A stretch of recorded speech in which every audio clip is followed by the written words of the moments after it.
徐珊珊。 AB 行为杀阴性血。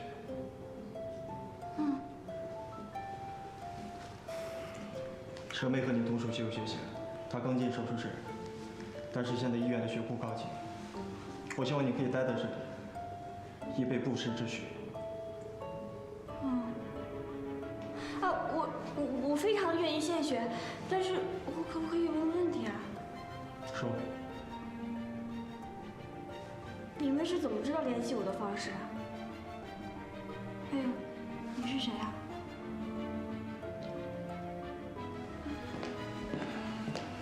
薛小姐，你是丰腾公司的员工吧？啊，难道你培训的时候没有学过公司的创业史，也从来不上公司的网站？那我给你介绍一下，这位就是我们的丰大老板。 丰腾，大老板，啊，大老板好。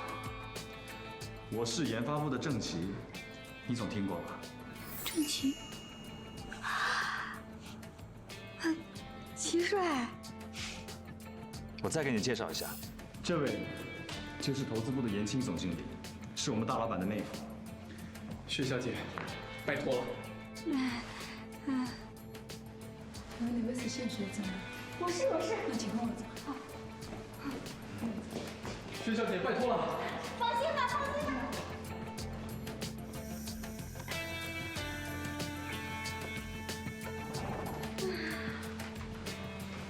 再休息2个小时，如果没有什么异样，就可以离开了。好，谢谢呀。薛小姐，大半夜把你叫过来，估计你还没清醒吧？怎么样，累不累？啊，不累，没事。明天你可以休息1天，公司给你放1天假。今天晚上累了呢，你就直接在这儿住下来了。啊，哎，但是住这儿好贵的啊。钱你就不用考虑了吧？不管怎么说，你也献了那么多血，封家怎么可能会亏待大恩人呢？那你先休息，我先回去了。要不要我给你把空调调小一点？不用，谢谢。那我先走了。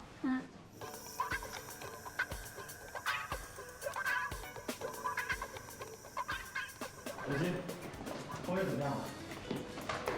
母子平安，真的？太好了。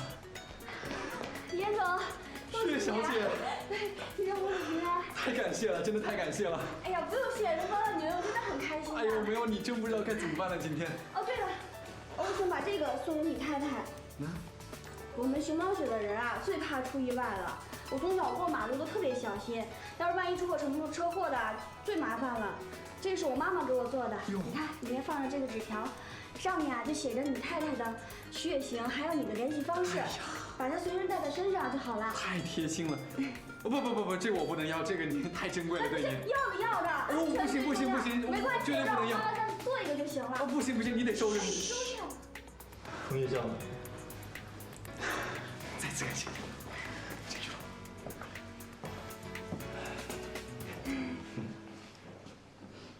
薛小姐，谢谢你。不客气。还有什么事吗？我没事了，我没事了，我走了。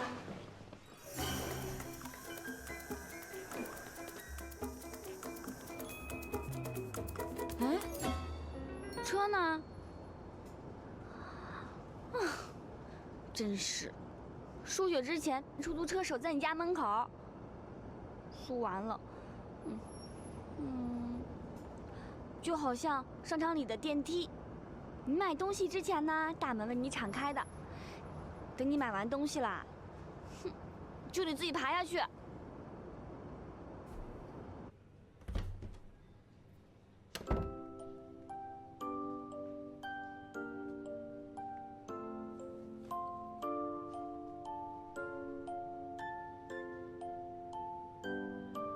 丰腾，他就是总裁。这总裁也太帅了吧！这就是传说中的高富帅吧？我还以为总裁应该是个严肃的老头呢。进公司这么久，也不知道大老板长什么样子。没想到在医院那么奇怪的场合里碰到了。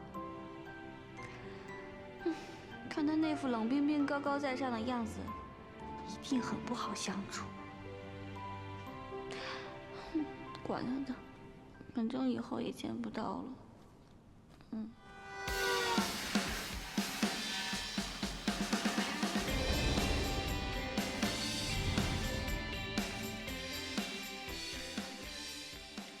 其实我进丰腾还不到1个月，试用期1/3的时间都没过。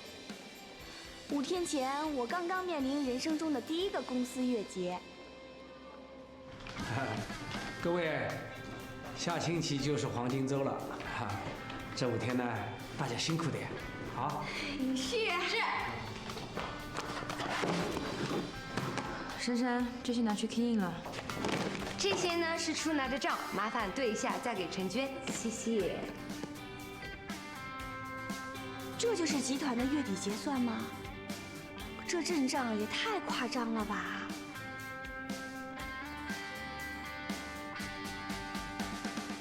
虽然我只是个财务部助理，这科室也只负责丰腾18家子公司中最小的2家公司财务。但想到这2家公司93位员工的薪水、出差费、洽公喝咖啡、打的的公关费，甚至茶水间的纸杯、上厕所的卫生纸，都得经过这部门的核对，我就觉得自己至关重要。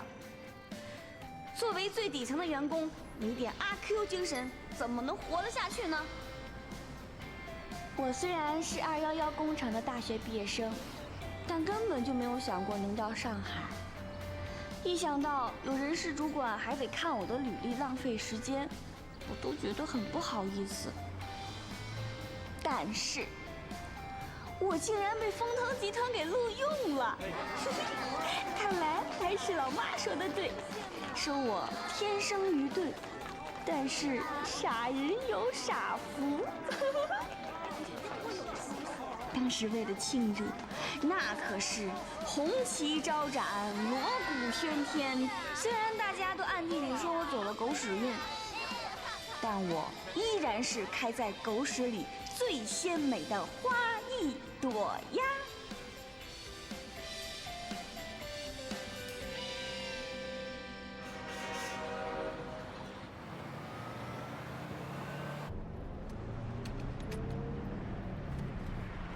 哇，好陌生的城市。虽说我是走了狗屎运，但我真的准备好了吗？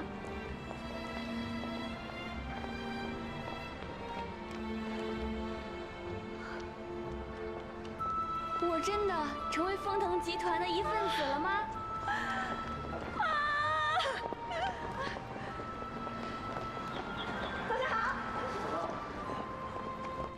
今天我代表丰腾集团欢迎各位来到我们这个大家庭。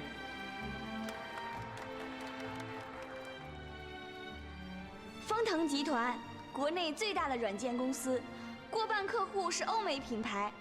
集团里10个有4个是从欧美日留学回来的。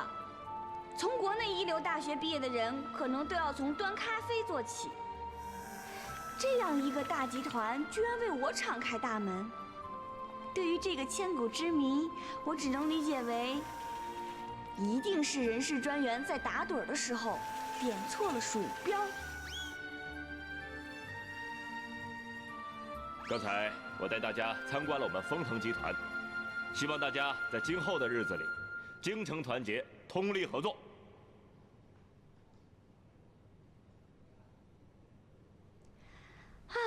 我其实也偷偷幻想过，跟高层会是在怎样的场合下碰面，然后怎样出色地展现自己的才能，在这种顶尖优质的环境里变成高效率的女强人，然后步步高升。这种情形简直美得像个梦。不过像梦又如何？人家说做梦是年轻人的权利，青春就是资本。所谓万丈高楼平地起，就算是个财务部助理，我相信未来集团也会看到我的价值。啊，虽然我发现我的实力不是在平地，是在地下4层。虽然我目前的价值是没日没夜的输入单据。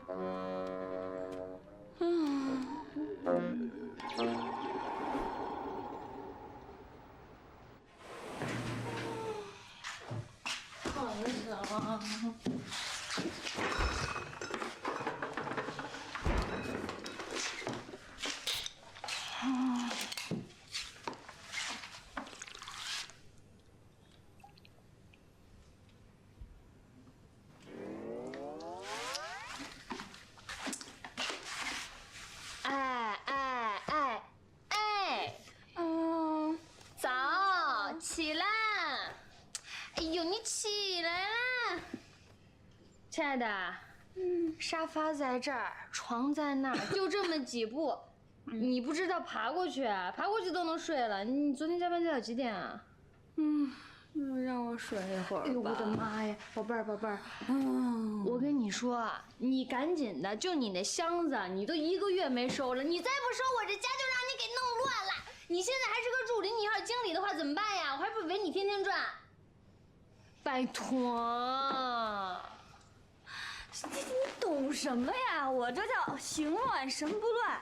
陆双怡，你有时间管我，你能不能去整理一下你那小窝啊？我这叫女作家应有的风范，你懂吗？这叫范儿，切，范儿。那我这还叫居安思危呢。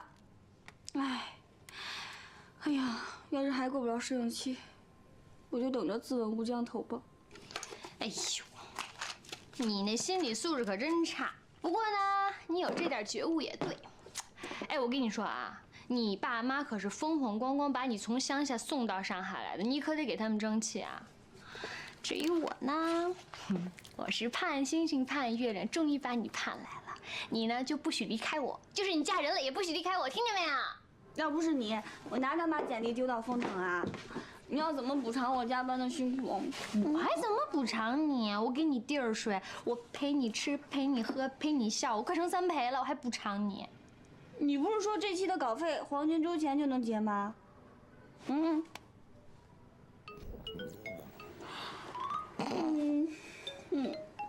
有人肚子饿了，是谁呀？好啦，去吃大餐，好不好？吃大餐，吃大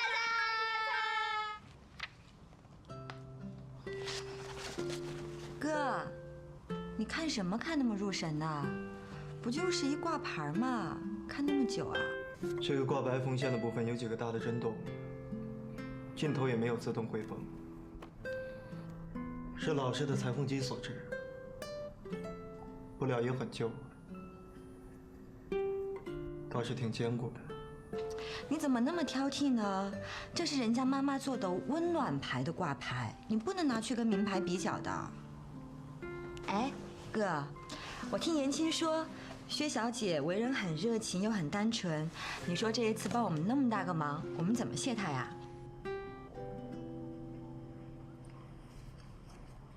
老习惯，支票。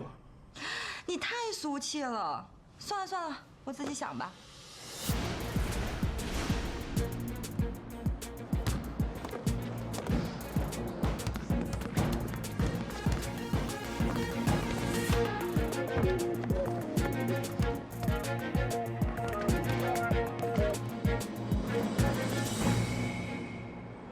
你这个人啊，自己是雷厉风行，却帮着长辈念起旧情。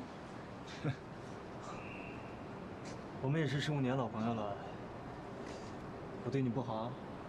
哪儿好了？自从跟你回国进了丰腾以后，我就跟个陀螺似的，一直没停过。咱俩谁跟谁啊？再说我这不是打球陪你放松呢吗？啊，你陪我打球啊？应该是我陪你打球才是吧，丰大老板。跟你逛街真扫兴。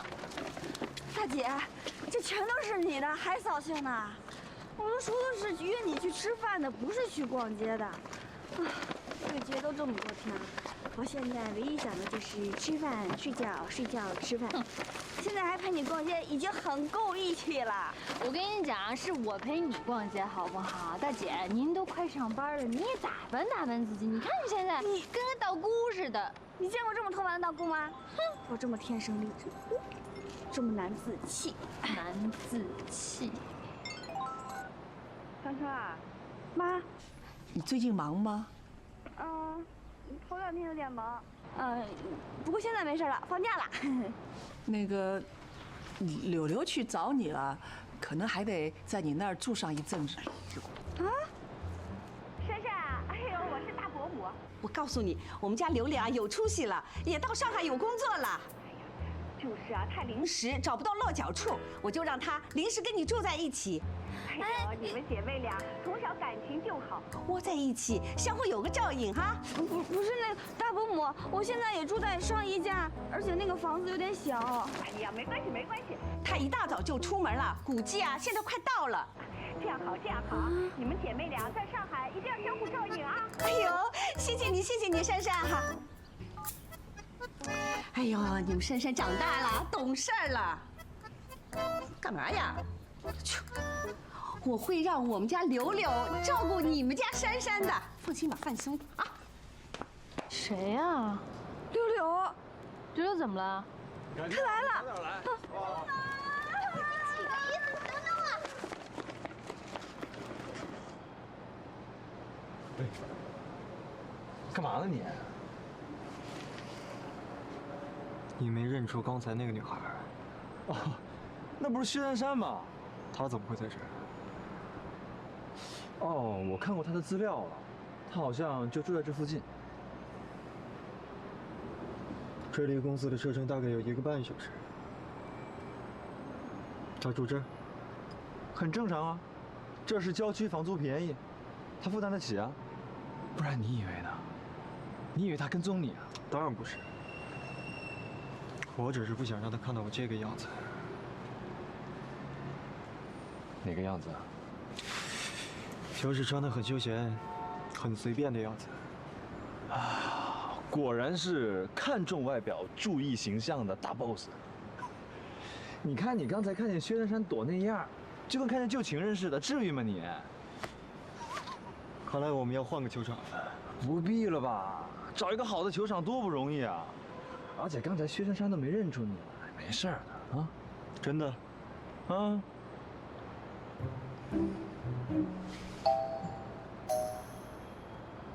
差别有这么大？嗯，判若两人。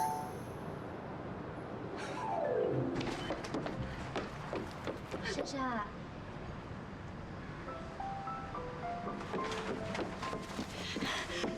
哎，六六，你怎么跑上海来啦？没事了，你就放心住下吧。好丢人呐！我得赶紧趁黄金周把房子给找着。你说什么呢？这房子本来就是双一他爸妈给他买的，她又是你高中学妹，咱仨都认识这么久了，净说傻话。哎，是不是自从我到上海之后，大伯母天天唠叨你啊？哎呦，小宝贝儿啊，你读那么多书有什么用啊？你看人家珊珊，这大学一毕业呀，就到上海的大集团工作了。你呢？啊，你这还让我卖这么张老脸啊？求爹爹告奶奶的，费心费力的。以前啊，人家还都说你比人珊珊聪明，现在我看见人家珊珊爸妈，我都不好意思了。哎呀，大伯母就是喜欢唠叨。你也别生他的气，他不就是为你着急嘛。其实，说心里话，我早就想离开家，出来闯一闯。不管怎么样，我一定会努力做到最好，一定要做出一番成绩给他们看。你呢？最近怎么样啊？工作顺利吗？还在努力的适应当中。哎，你也知道，我没有你聪明，又没有你有本事，又没有你漂亮。不过我会努力加油的，绝对不给咱们家乡的人丢脸。好，那咱们姐妹二人就齐努力，在大上海闯出一番事业，衣锦还乡。展望未来，是的，这样，加油，加油！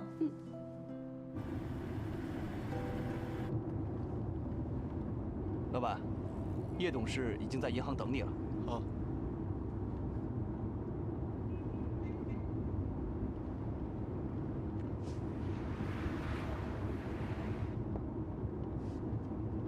周姐，心动游戏软件公司你有没有听过？听过啊，这2年有几个不错的作品，但游戏这块儿我不是很清楚啊。我要买下单，待会儿你跟严青帮我评估一下，下午约他们的负责人过来跟我聊聊。今天下午？今天下午。明白。公司名称是心动游戏软件公司是吗？好，我立刻交代下去。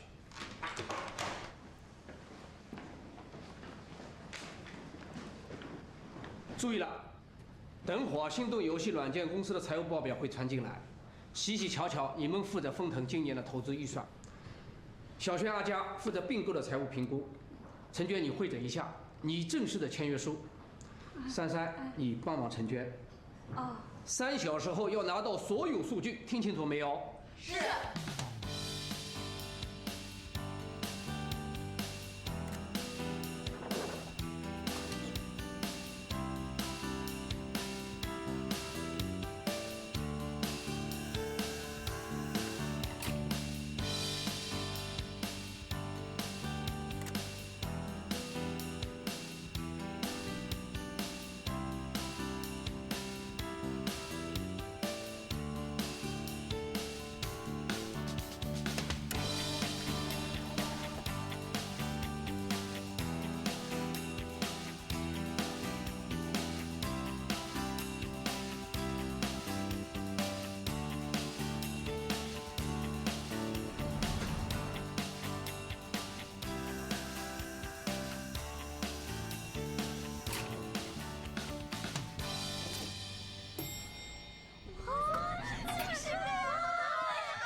这么热闹啊！聊什么呢你们？齐善，你上几楼？21楼。谢谢啊。不客气。哎，娜娜，你什么时候戴的牙套啊？齐善，今天公司高层有重要的会议要开，一定会忙得没时间吃饭的。我给你带了早餐，里面有三明治和咖啡。这么贴心啊！看上去很好吃哦，谢谢。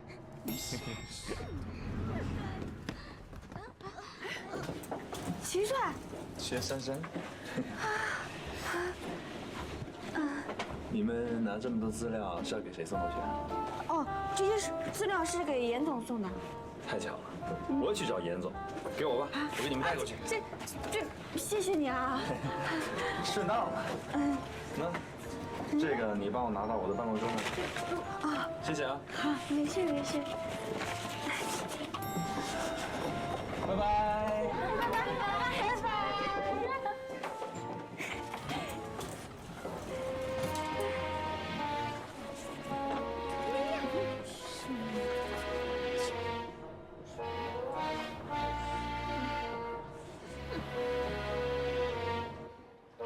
心动这家公司呢，虽然规模不大，但是这2年业绩非常好，而且很有创意。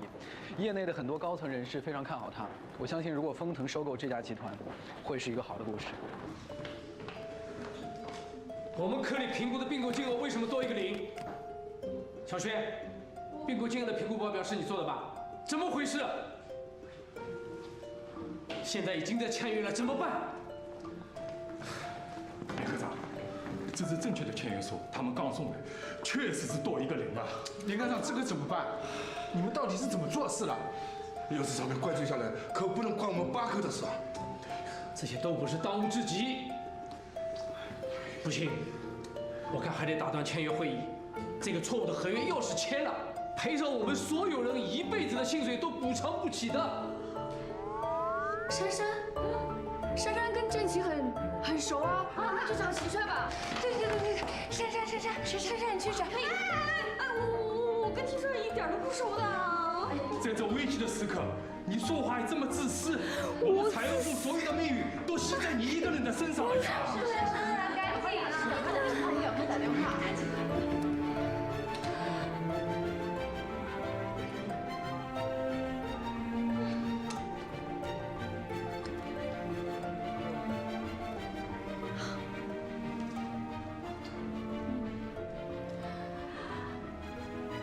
没有人接。你这就去找人吧。你赶快去，你赶快去，珊珊快去啊！会议室没有预约，电梯开不了，你拿我的卡到研发部找郑琦秘书吧。快去！这个还不快去！快！拿到签约书。跑步去！齐帅从没让我保管卡，这样吧，你用我的卡去找严总的秘书，快去快去。 Carol 刚跟我说了，他是严总是跟齐帅一起去会议室的，这样吧，我把我的卡给你。处长知道了，你去吧。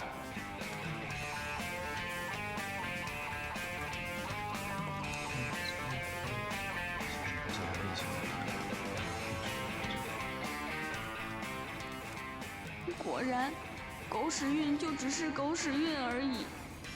当你时候到了，全宇宙都会来帮助你。 上断头台。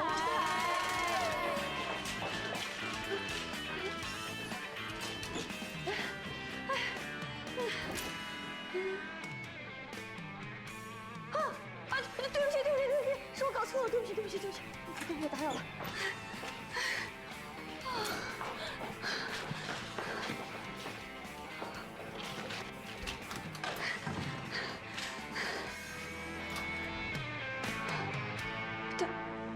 大老板，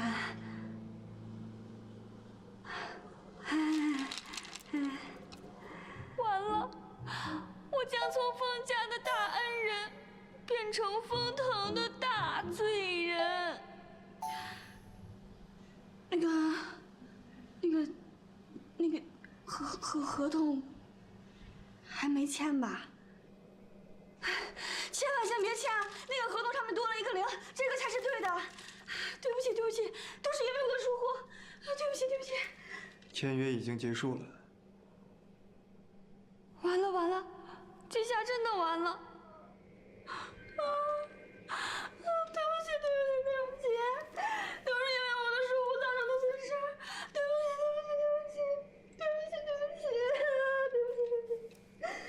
不起，大老板，都是我的错。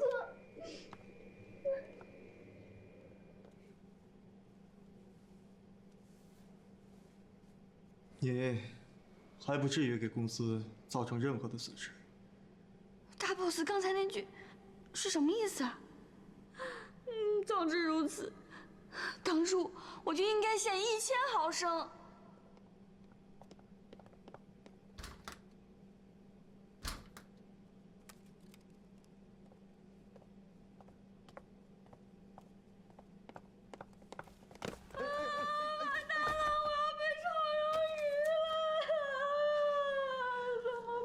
放心吧，金额没错。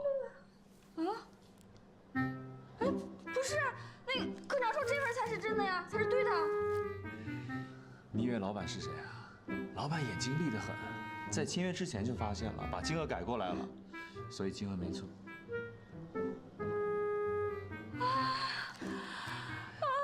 放心吧，没事儿啦。投资部、财务部总部、客栈上的主管，还有所有的秘书，马上给。是。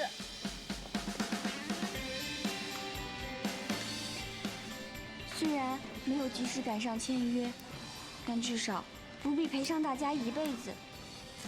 不，应该是2辈子、3辈子的身家财产。但是，各部门科级以上都被抓去大检讨。啊，科长不会怪我办事不力吧？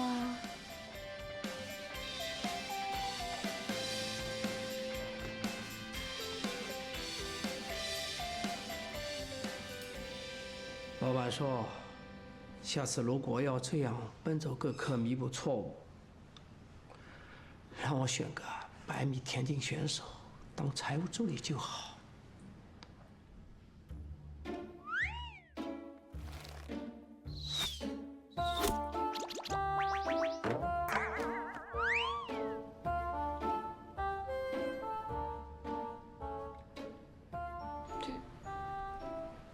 对不起。做事也不用点方法，连总务处都跑去了，像个无头苍蝇一样，整个集团绕一圈，这是危机处理的方法吗？人事处为什么把我选好的新人给刷下去，就硬是让你进来？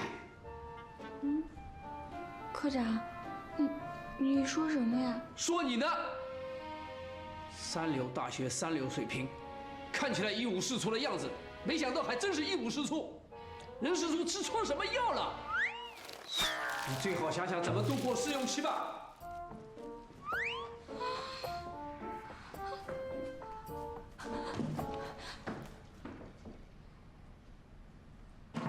哎，程娟，你说这薛珊珊到底什么来历啊？是齐帅的朋友吗？我怎么知道？但总之来历不小，要不然以他这种烂大街的学历，凭什么封腾招他进来啊？我们是封腾哎，可总你封他了，是这样吗？哎，那为什么科长还敢对他不加颜色啊？科长的个性你不知道啊，向来讲求实力公事公办，越是靠关系就越反感。所以啊，15年了还是科长。但他这说的话也太重了，人家珊珊毕竟是临危受命，不容易的。哎，算了算了，他这种人啊，一身晦气，沾上点3个月都洗不掉。反正他迟早要被炒，我可不想跟他起倒霉。哎，阿佳。陆凡。那个，昨天你晚上韩剧看了没啊？看了，还挺好看的。哎，那男主角长得这么帅。哎，杜凡，你找到住的地方了没有啊？找到了，就是离公司稍微远一点，不过还是挺方便的。哦，那挺好的。啊！哎呀，没事吧？没事没事，就是有点淤血。哎呀，疼吗？还行。你们早就认识了呀？我们俩培训的那3天认识的呀。他呀现在在总务部当专员，是运胜商业大学毕业的哦。对，我是东北过来的，不像他在上海念的大学，简直就是个上海通。哎，那个培训3天？对啊，8月底培训的3天呀。珊珊应该和我们是同一期的吧？哎，怎么我对你没什么印象？你的编号是多少？住在什么地方的？哎，我的编号是2哎。对，我先去一下。哎，去哪儿啊？哎，你没事吧？要不要贴个创可贴？哎呀，没事。我那儿有创可贴，可多了。男子汉大丈夫，一点小伤。人事处为什么把我选好的新人给刷下去，就硬是让你进来？我怎么知道？但总之来历不小，要不然以他这种烂大街的学历，凭什么封腾招他进来啊？原来新人是要培训3天的。我没有培训，只是一通电话通知，还协商了报到时间。为什么？我还一直安慰自己呢，人事专员慧眼识珠啦，是金子终究会发光的呀。哼，现在看来，的确是。卑鄙行为杀阴性血。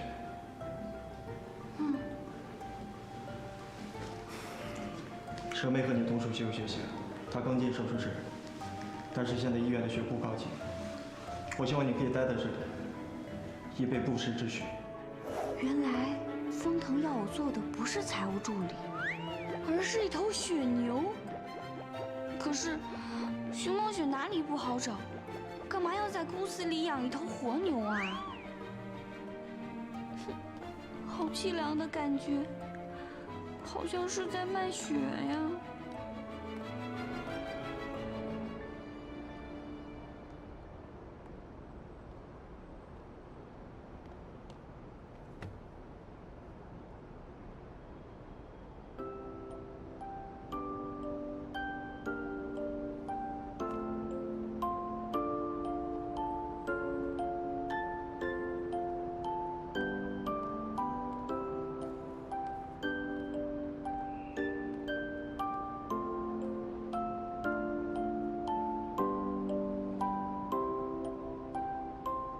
原来一切都是天大的误会，我根本就不属于丰腾，不属于上海。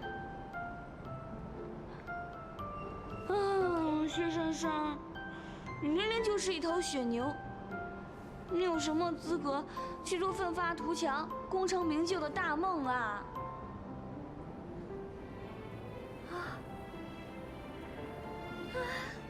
下雪啦！这是我在上海遇见的第一场雪。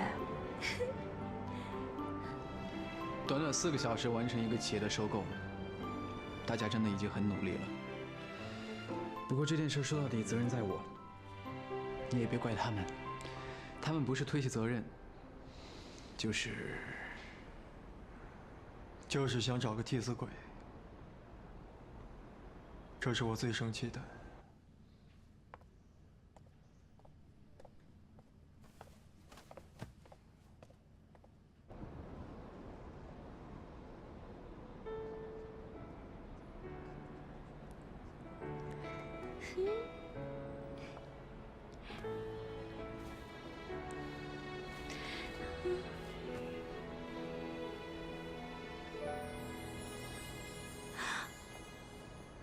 大老板，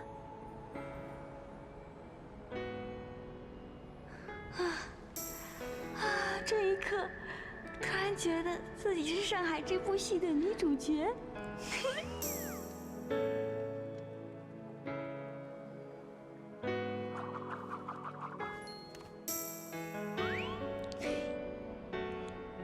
你不该来这里。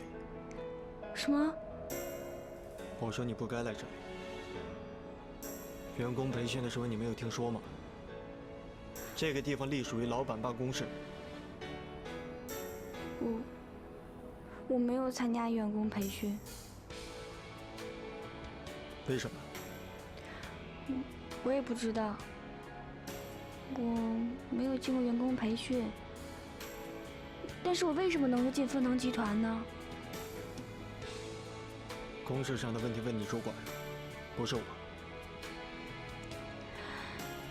那上次在医院，你是怎么知道我跟你妹妹的血型是一样啊？集团所有员工的数据我都有权知道。你还有什么问题要问吗？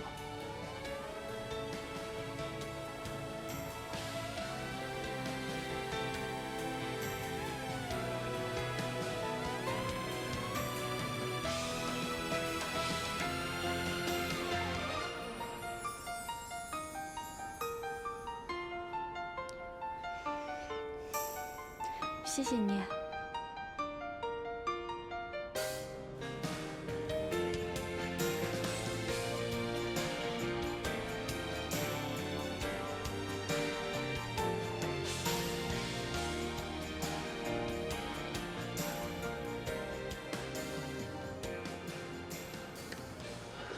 文杰，那个献血的薛小姐，在财务部是什么职务啊？薛珊珊，财务助理。哎，你看她今天紧张的样儿，感觉天都要塌下来了。我觉得她挺老实。她除了能跑腿以外，工作表现如何？那我就不知道了。你说谁会跟我们汇报一个财务助理的工作情况呢？怎么了？没事儿。反正他对于我们来说只是血，没别的。这个我听说过，这特殊的人事聘请政策，老董事长在的时候就有了。你知道？公开的秘密嘛，人事部长告诉我的。其实他们也不是不挑，就是说在2个应征者条件相当的情况下，他肯定选那个熊猫血。我觉得这没什么不好，我们又没有逼每一个员工一定要给我们献血，对不对？让集团员工给集团千金献血，这种请求本质上就是强求。但是爷爷疼孙女儿天经地义呀，而且那个薛珊珊吧，也挺乐于助人的。我觉得这事儿你就别深究了，你要现在把那个政策给撤了，我觉得反而对将来应征的熊猫血是不公平的。你想想啊，人事部肯定会刻意避讳吧，搞不好有实力的熊猫血反而会落选，而且说不定薛珊珊还会被开了呢。你说你这一来一回的折腾人家何必呢？对不对？那我们就不说了，这个事情到此为止。嗯。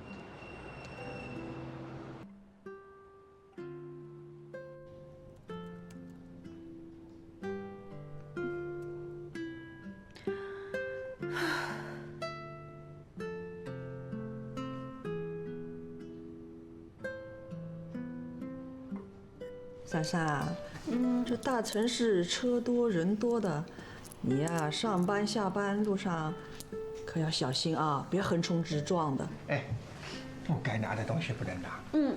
啊，也不要仰人鼻息。哎呦，什么不仰人鼻息啊？哦，在那个大集团里工作，能不多多少少看人脸色呀？咱们珊珊从小就不爱竞争，你不让她力争上游，还教她这种老掉牙的迂腐思想，那女儿吃亏了怎么办呢？我只求可以稳定，可以踏实的好好工作就行了。你们也别想那么多了。妈呀，从小就看你会有出息的，我说你行，你肯定行的。我女儿本来就很行的嘛。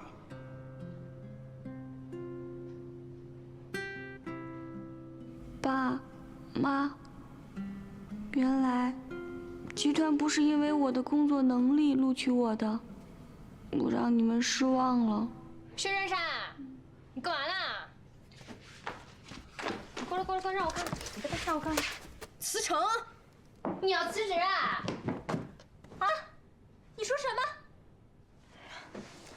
珊珊，你是不是把问题想得太复杂了？你想啊，这以封腾家的实力，要给他妹妹找血缘，根本就不是什么困难的事儿。至于要把一个你养在公司里吗？再说了，你这一次能抽多少血呀？这也太不符合成本了吧？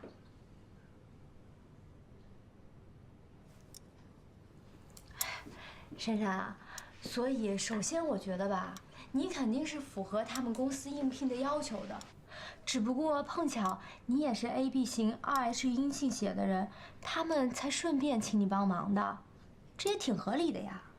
可要真是因为这样，那为什么我没跟其他新员工一样经过培训3天呢？哎呦，我这暴脾气！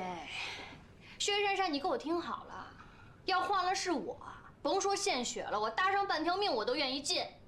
黑土双移本来就是，你听着啊。你的这身血是你爸妈给你的，是天生的。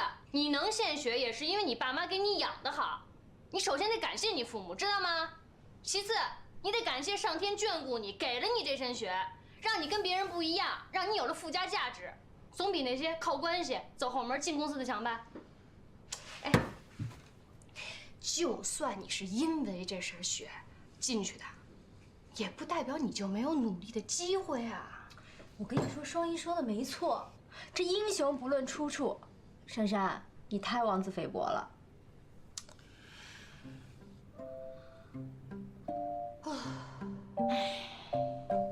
吃。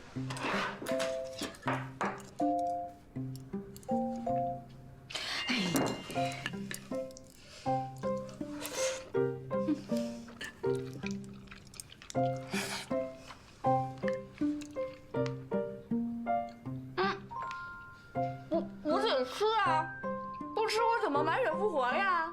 我还打 BOSS 呢。也对，吃啊。多吃点。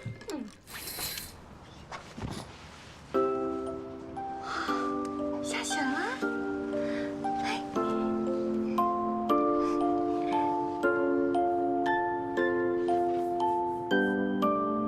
双一和柳柳说的有道理。无论如何，是命运让我有机会到上海。我没有道理妄自菲薄，只能积极向上，努力向前冲。爸妈可是风光的把我送出小镇的，我绝不能因为这点情绪打道回府，让爸妈丢面子。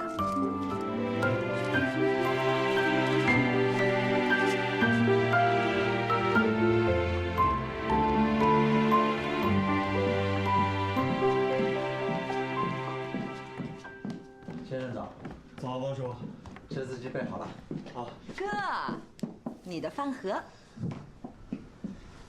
怎么有2个？这个是给你的，这个是给薛珊珊的。她给我献了那么多血，一个人在上海又没人照顾她，所以呢，我就托厨房多做了一份。你帮我拿去公司，让秘书送给她好了。哎，那么一点小忙都不肯帮啊？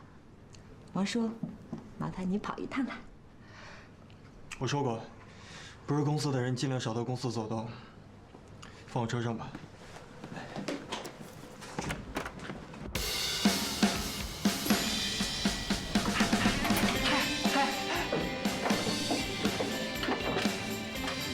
来，杜凡，早啊。早。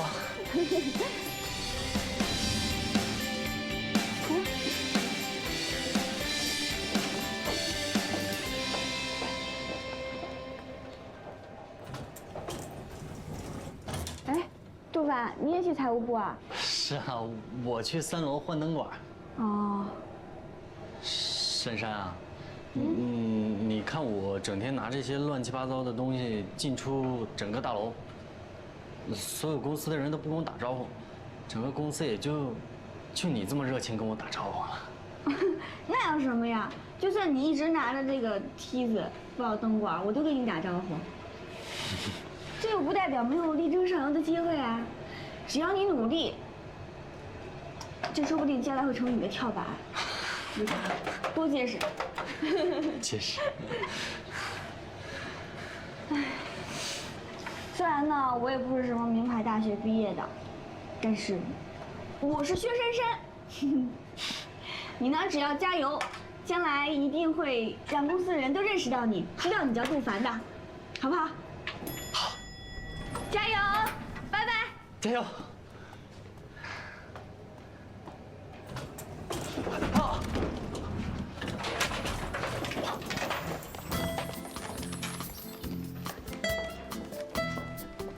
是的，我是薛珊珊，没有显赫家世，没有顶级学历，更没有裙带关系。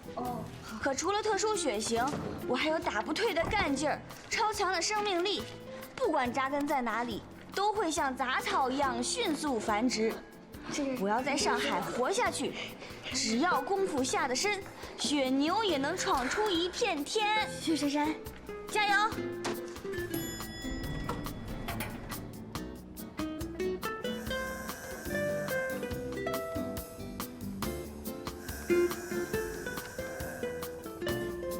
你怎么老是对错账单？不清楚的就要打电话问，不要自己想自己猜。你以为公司是你开的吗？啊？要不然让你当老板得了。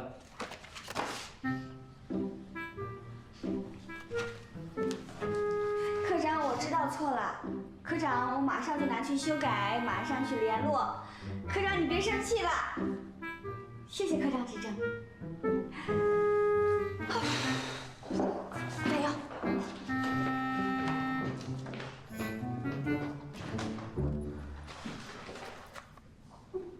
珊珊最近吃错小药了吗？怎么会科长妈妈还这么兴奋啊？大城市发现自己在科长面前不得脸了，所以现在装拼命巴结了呗。看来他的靠山也不怎么灵光啊，该不会是临死前的回光返照吧？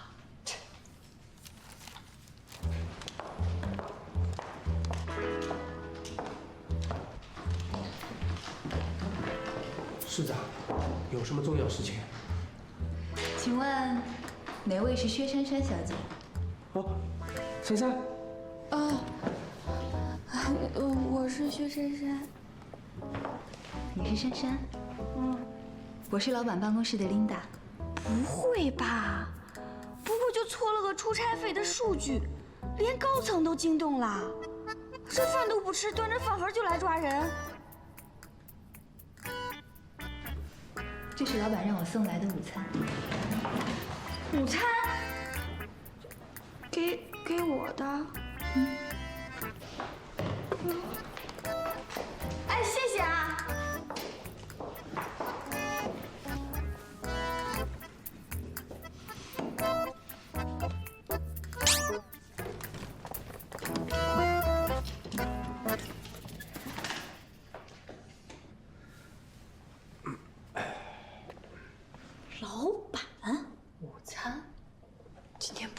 见了，我看肯定是一盒毒盒饭把他给刺死的。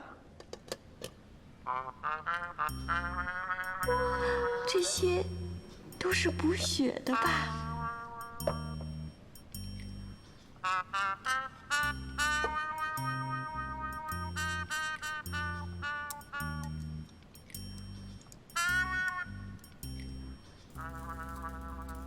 所以说啊，之前是我错怪大老板了。其实他人还挺好的，毕竟谁也不想遇到渗血这种事儿。不过我觉得能帮得上人的感觉真好。德行，一餐就给你搞定了。切，那以后风月小姐还需要先学？抽啊，有的是钱。哎呦，这昨天还担心变成血牛呢，今天这一个饭盒就把你给收买了，你还真好打。你要往前看。就这儿。对。他已经到了，就是他。啥新情况啊？什么情况？别闹啊！他叫杜凡，刚来公司，下班前他约的我就说约了你们两个。因为这道上海没什么朋友，咱们大家一起吃个饭应该无所谓吧？看上去还挺斯文的嘛，总务部专员吧。至少也应该是个专员。就是嘛。胡说八道，专什么人？你们两个女神命，给我克制点啊！克制一点啊！还行。一会儿进去别乱说话，省得人家误会，听见没有？知道了。那我先探探去。千万不要乱说话。杜凡是第一个下班约我一起吃饭的同事，我倒是挺庆幸的，至少不是办公室里那些八卦的女同事。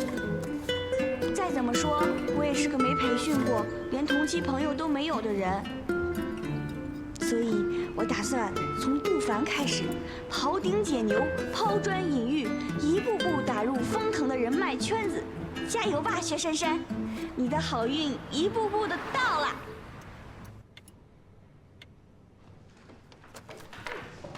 哎呀，吃饭去啦！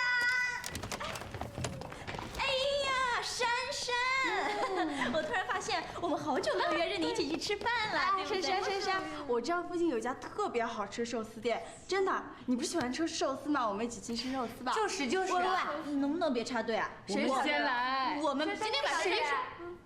薛小姐你好，我是老板的秘书助理阿妹，这今天老板给你的饭盒。还有啊，看来饭盒送来太晚了，薛小姐你已经有约啦？没有，我们就只是路过。珊珊拿着吧。好，享用你的午餐，拜拜。甚至连猪肝饭盒也跟着一个一个来。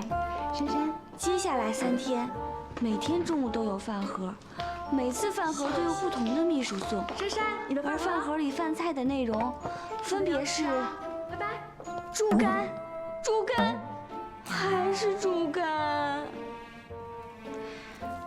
而且很奇怪，平常气氛沉闷的财务部，除了秘书到访外，还多了许多访客，送单据的，查账的，问问题的。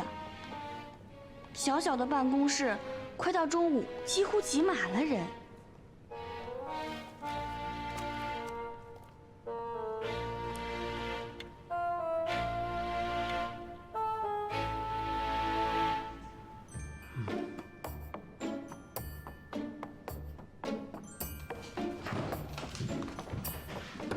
珊珊，你跟老板到底什么关系？哼，你们终于开口问了。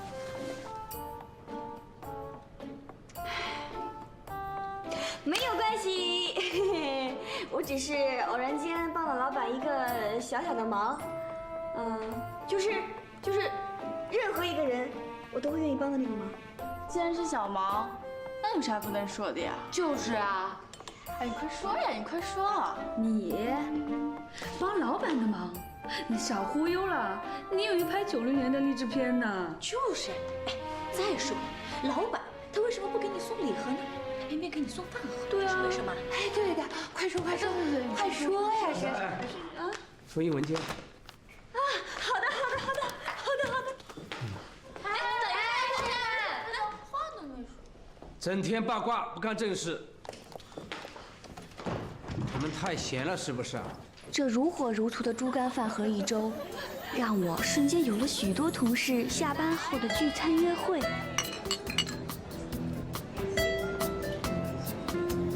哎，珊，我这边有特别好看的一个口红脸色，很适合你，你拿去擦擦。我香港带来的，你快点拿去擦。那当然，珊皮肤白，擦起来就是好看，哪像你皮肤那么黑，跟媒婆一样。我怎么了？我给你画个媒婆翅吧。谢谢啊。哎呀，你看今天这氛围特别的流光溢彩，而且我们的酒瓶都是五颜六色的，看着就觉得特别开心。那当然啦，人家珊不管到哪儿都是五彩缤纷，喜气洋洋。哎，对了，珊，我也有个礼物要送给你啊，超级好看的，布灵布灵，好看吧？好贵的。是，真的很好看。哎，你看，太贵重了，配吧这衣服，真的好好看，太贵重了。我这儿也有，这是我放了好久的化妆包，标牌都还在呢。哎，我看你平常都不用的，拿去用吧。我跟你说啊，这个化妆啊，可是吸引异性的第一步。你要是感兴趣呢，可以跟我学哦。哎呦，是了，成精化妆可比孙悟空72变还厉害。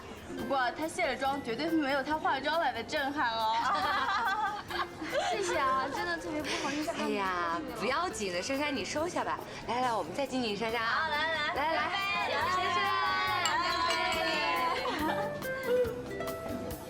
春娟，这包哪儿弄的？杜凡，我本来应该感到高兴，却发现自己原来不是那么开心。其实我跟你说啊，公司交际应酬就是那么回事儿。但是毕竟你在公司要是朋友多了的话，也挺好。以后不管干什么，彼此都是有互相照应嘛。你说的对，但是我呢，我也知道自己也都是因为托猪肝饭的福。不知道以后如果没有猪肝饭了，大家会不会把我当成朋友？啊，不过你就不一样了，至少你是在猪肝饭之前就把我当成朋友的。珊，你跟老板什么关系啊？我只是一个小小的员工，他是老板，我们当然是共属关系了，还有什么关系啊？他送我盒饭是因为，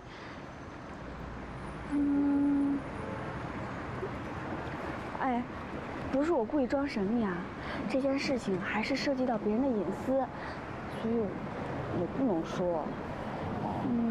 哎呀，总之是因为我帮了他一个忙。所以送盒饭是为了感谢我，别的什么都没有。所以说你没有男朋友？我当然没有男朋友了，但是猪肝饭跟男朋友有什么关系啊？啊，你不会因为老板送我猪肝饭，你就以为他是我男朋友吧？杜凡，你有没有搞错啊？如果我真是老板的女朋友的话，再怎么说，我现在吃的应该是鹅肝吧，不应该是猪肝吧？真会说笑。所以说嘛，你说这大上海的，我想哈，咱们都是来打拼的年轻人，是吧？哎呀，你说上海城市这么大，你要说真遇上几个上心的人，还真就没有。所以吧，我想跟你说，就是。我的车来了，先走了，拜拜。哎。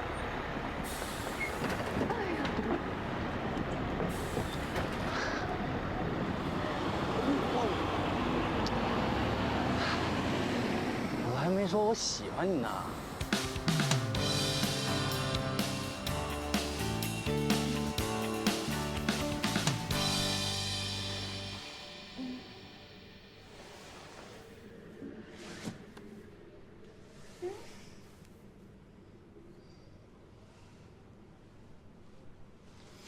柳柳，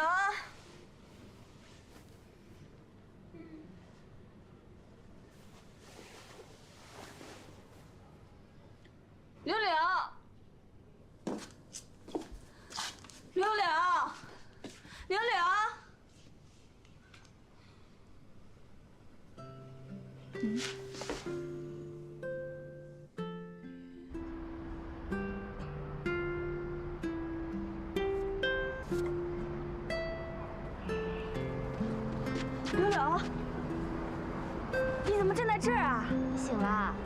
我看到楼下你的行李，你要去哪儿啊？我今天要搬走了。搬走？嗯。你怎么不告诉我呢？你整个星期忙得风风火火的，哪有时间管我呀？我没有时间管，那你也要跟我说呀。我可以帮你搬家呀。我就那么2只皮箱，用不着你帮我。你真的要搬走啊？怎么，我找到房子你还不高兴啊？还想让我和你一块挤啊？不是，那我帮你拿行李，上月季看看你的新家。珊珊，你别忙活了。我男朋友会来接我。男朋友？我去他那儿住。一起住？哎呀，刘，你不要害我呀！万一被大嬷嬷知道，我怎么向她交代啊？她肯定会夹到我的脖子的。哎呀，珊珊，你别紧张嘛。我妈她知道，还是她撮合我们的。他是我们公司总经理的儿子，叫尤成浩。我妈那个人你又不是不知道，她就想着我能嫁入豪门呢。她整天就和我念叨：“哎呦，小宝贝儿啊，你这念书太辛苦了，你工作这么辛苦有什么用啊？你要是能嫁给总经理的儿子啊，你就算是摔断了腿，下辈子也不用愁了。”对，大嬷嬷就是这样的。老妈我呀，也可以颐养天年了，用点心，知不知道？虽然你有打断腿的志向，可是我还是会心疼你。哎呀，有什么好心疼的？你放心吧，我有分寸的。